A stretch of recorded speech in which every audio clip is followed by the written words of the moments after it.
No final de 2025, uma perseguição silenciosa aconteceu em pleno Oceano Atlântico, sem anúncios oficiais, sem imagens espetaculares divulgadas ao público, mas com potencial suficiente para desencadear uma crise entre potências nucleares. Um único navio, um petroleiro vazio, e ao redor dele Estados Unidos, Rússia e Reino Unido em estado de alerta máximo. Essa não foi apenas mais uma operação naval, foi um episódio cercado por decisões estranhas, reações desproporcionais e perguntas que permanecem sem resposta. Tudo começa quando os Estados Unidos decretam um bloqueio naval total na costa da Venezuela. A medida tinha um objetivo claro: impedir que o petróleo venezuelano continuasse sendo exportado por meio de rotas alternativas, burlando sanções econômicas internacionais. Na prática, qualquer navio que se aproximasse da região sem autorização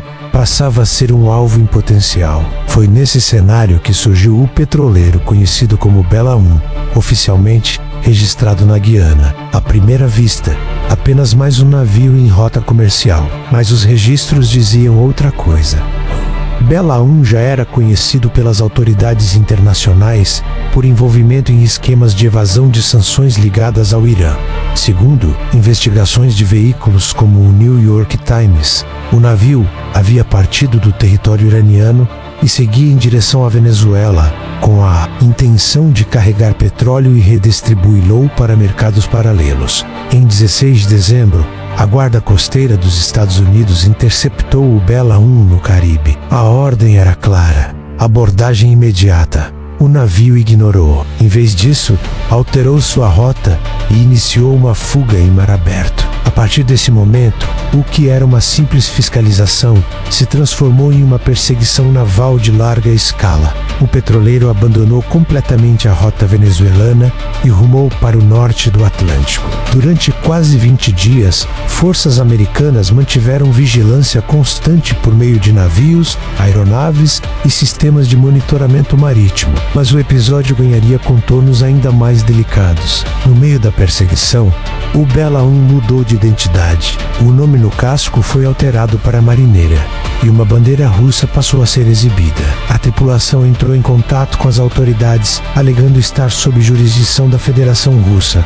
A princípio, parecia apenas uma tentativa desesperada de confundir os perseguidores. Mas não era tão simples. Pouco antes do Natal, o Ministério dos Transportes da Rússia concedeu ao navio uma licença temporária para operar como embarcação russa. O detalhe mais intrigante: essa autorização foi emitida enquanto o navio ainda estava sendo perseguido por forças militares ocidentais. A situação rapidamente ultrapassou os limites de uma operação naval comum.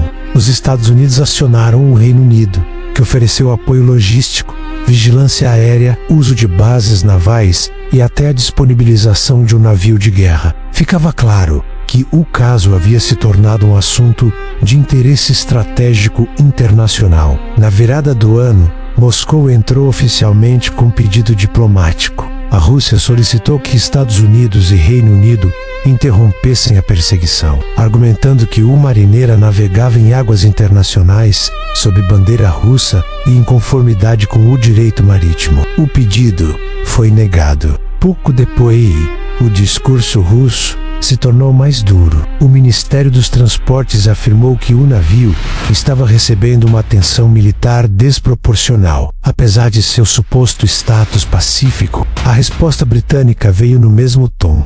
Segundo Londres, o navio fazia parte de uma rede russo-iraniana dedicada à evasão de sanções internacionais, financiando conflitos, instabilidade e interesses estratégicos hostis. Um ponto mais crítico ocorreu próximo à costa da Islândia. O Marineira foi finalmente interceptado.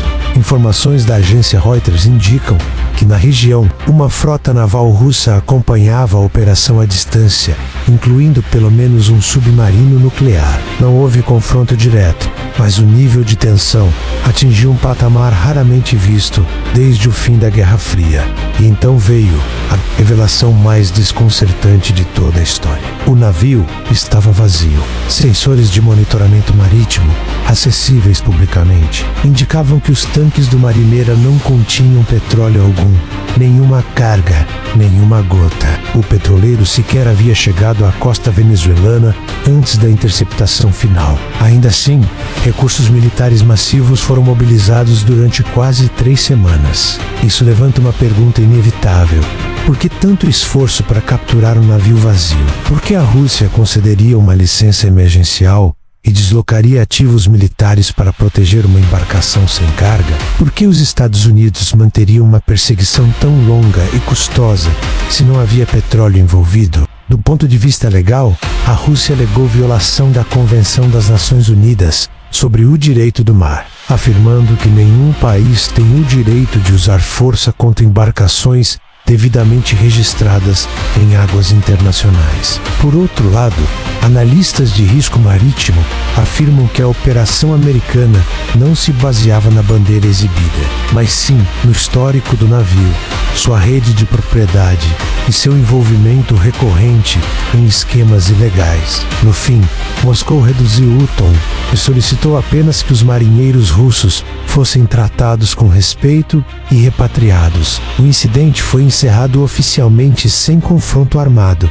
mas o episódio deixou marcas. Ao longo da história, guerras já começaram por muito menos. Aqui, 2 potências nucleares estiveram frente a frente, acompanhadas por um terceiro aliado estratégico, tudo em torno de um navio que, oficialmente, não transportava nada. Talvez essa história nunca seja completamente esclarecida. Talvez existam informações que jamais chegarão ao público. O que se sabe é que o mundo vive um período de instabilidade crescente, onde pequenos eventos podem desencadear consequências globais. E, como sempre, as maiores perguntas não estão naquilo que foi dito, mas no que ficou em silêncio. Deixe sua opinião nos comentários. Até o próximo Fatos Internos.